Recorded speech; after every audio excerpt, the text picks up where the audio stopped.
ADED 702 Practicum and Seminar. My location of Practicum is School of Business and Economics, the Department of Accounting and Finance. The building is School of Business and Economics is Craig Hall and combined with Merrick Hall.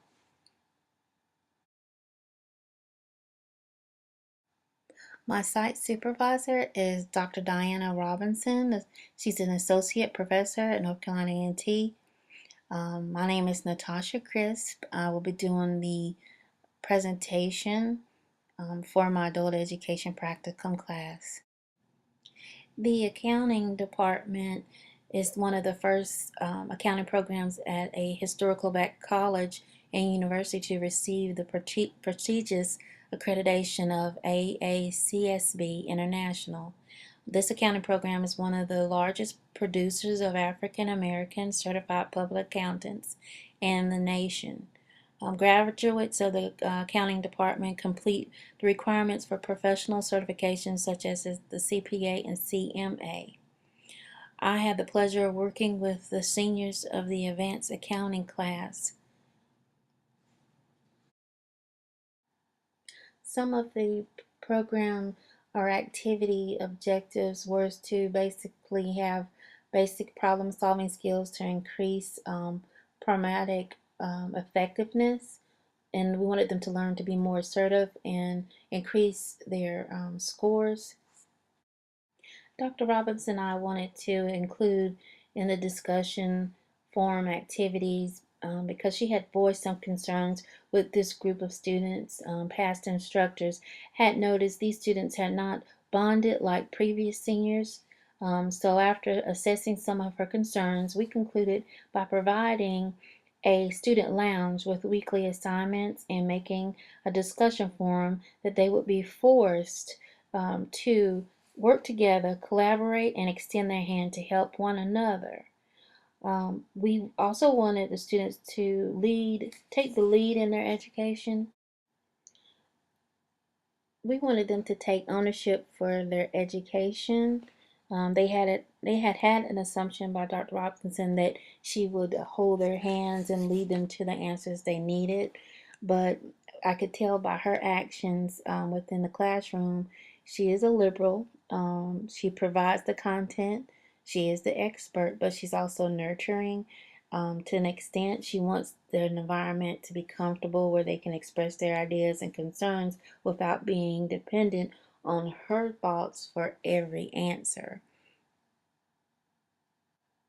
So we came up with a discussion forum where we could assess their initial responses to working in an open forum that they could discuss their ideas among each other, ask each other questions without everything being handed to them as far as the content. And we also wanted to have another survey after 6 weeks of being a part of a discussion to see how well they were communicating among each other. As we can see, they had basically stayed about the same once we went over all of the graphs and surveys. They were about all the same. Nothing was really different. One of the initial questionnaires was, how often do you feel that there are people you can talk to? The results came back that majority felt sometimes they could feel that they are people that they can talk to. The lowest was only 8 said always. They felt that there were people they could always talk to, and only 5 rarely agreed with that. After that initial discussion survey, we waited 6 weeks and did another survey to compare if the discussion board actually helped with an open forum, and it increased by 3 people decided that they felt that they did have people they could talk to. It was 15 was the final. Another question was, how often do you feel you can help others? The initial response was um, 13 felt they always felt that they could help others. One was rarely, and 12 was sometimes. So it was almost an even tie. After the 6 weeks discussion, the question was asked again: how often do you feel you can help others? um, the count of how often they felt they could help others, 14 said always. Sometimes was 12 subjects responded sometimes, and we had no rarely. So the one that was was rarely felt like they could help others decided with with the other two. So almost an even time. The next learning activity was my art empowerment group workshop that I worked with the advanced accounting class. We wanted to have an activity to help reduce their emotional stress. In the activity, we wanted our group members to learn how to be more patient with one another, and we also wanted to give them a time to relax during their hectic schedule that they have. We wanted our students to see if they saw any difference after completing the activities, either before an exam or after an exam, or even their quizzes.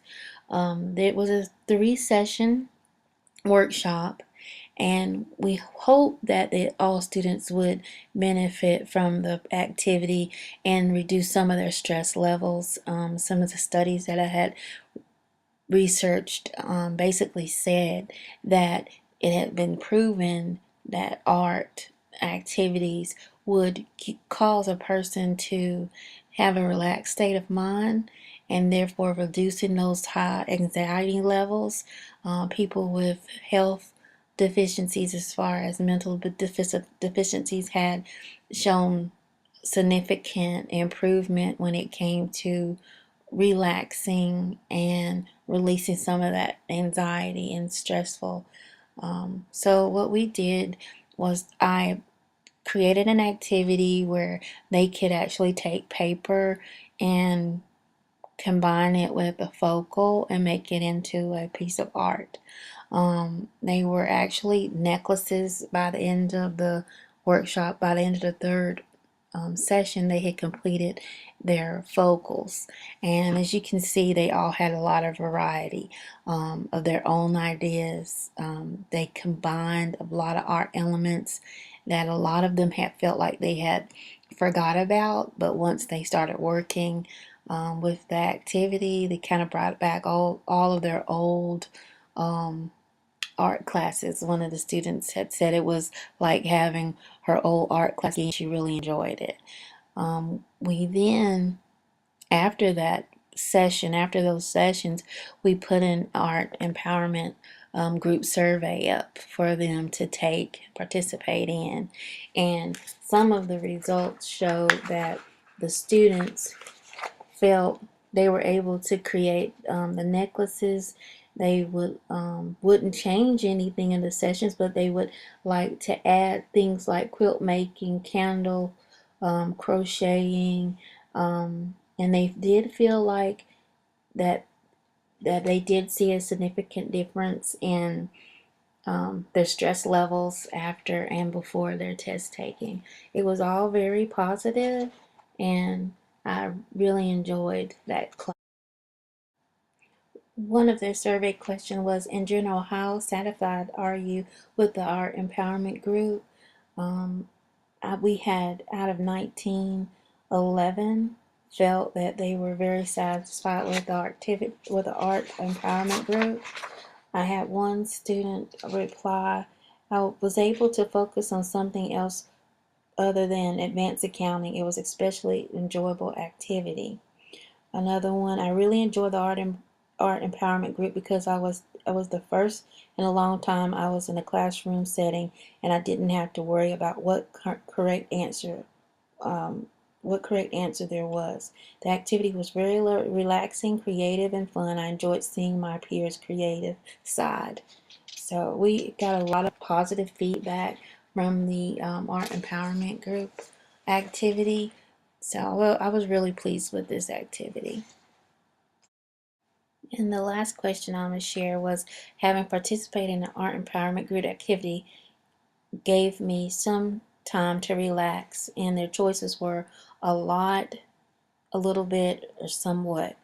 And as the results, we had 3 had somewhat, not at all was 1 person, a lot was 12, and a little bit was 3 subjects. So the highest subject amount was for a lot. So that was nice to see. I'm going to leave a little bit of time to show the instructional video part of my PowerPoint. It's on a YouTube video that I was able to play during class.